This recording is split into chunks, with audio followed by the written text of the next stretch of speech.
In the previous drill, we looked at using a high leg to counter your opponent's flanking maneuvers. This high leg pattern is really predictable, and so the top player must be able to counter the high leg. This is done through the use of a scoop grip and reverse V ankle grips. These grips allow you to control both of your opponent's legs while you level change to get chest to chest.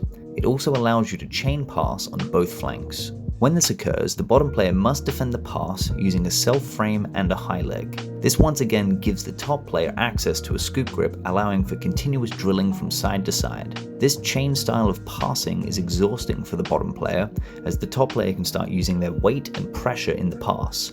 In this drill, the top player is developing their ability to apply pressure and use low movement in their passing game, while the bottom player is learning how to use frames to deal with pressure and how to high leg at a later stage. Your goal is to be able to scoop pass 10 times on each side. So when I come in to try and pass my opponent's guard, what I'm going to look to do is get grips on mid-shin, and we'll look to step and look to move to a shin pin here. Okay, from here I could either have these reverse grips, where I'm gripping the reverse V here and reverse V here, or I can move to a hip and knee post. Okay, either way I want to have my head nice and low. So what this is going to force my opponent to do is high leg. So and he'll frame on me and he'll high leg. So as he high legs, what I'm going to do is change to a scoop grip on this side. I want to get this scoop grip nice and deep. My other hand changes to pinning his ankle. Now, when I'm doing this here, what I'm looking to do is pull him towards me.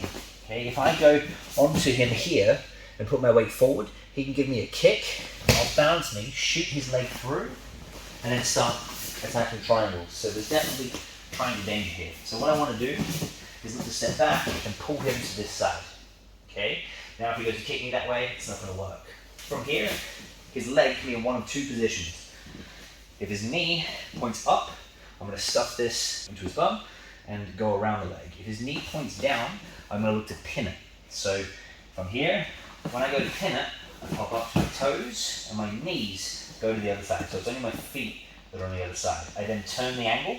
My goal here is to get my head in front of his knee. Okay, now, as I go to pass, Tom has an early defense and a late defense. An early defense, as I come around the corner with the scoop grip, he doesn't let me get my head in front of his knee because he keeps his elbow flared here with the self frame. This allows him to do a reverse hip escape and invert his knee. He has to get his knee inverted to point towards me. Now from here, if I go to crash onto him, it's going to be really difficult. Okay, I got to push him in, he can use the legs to push me back. So his other leg, so he can't stay here, his other leg has to do a high leg. As he does, I catch the scoop grip, his hand moves to here.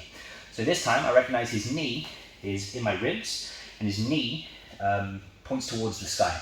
It points towards me, and on the floor, I pin it, points towards the sky, I look to get this grip, I step up, and I hop around here, keeping my head on the inside.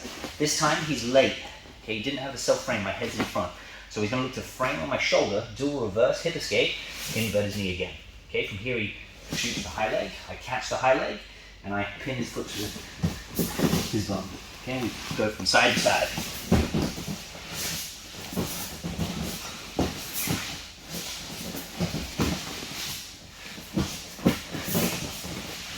Okay, to complete the pass, I hop around. What I'm going to look to do is punch in a reverse underhook, so I keep my head in front of his knee.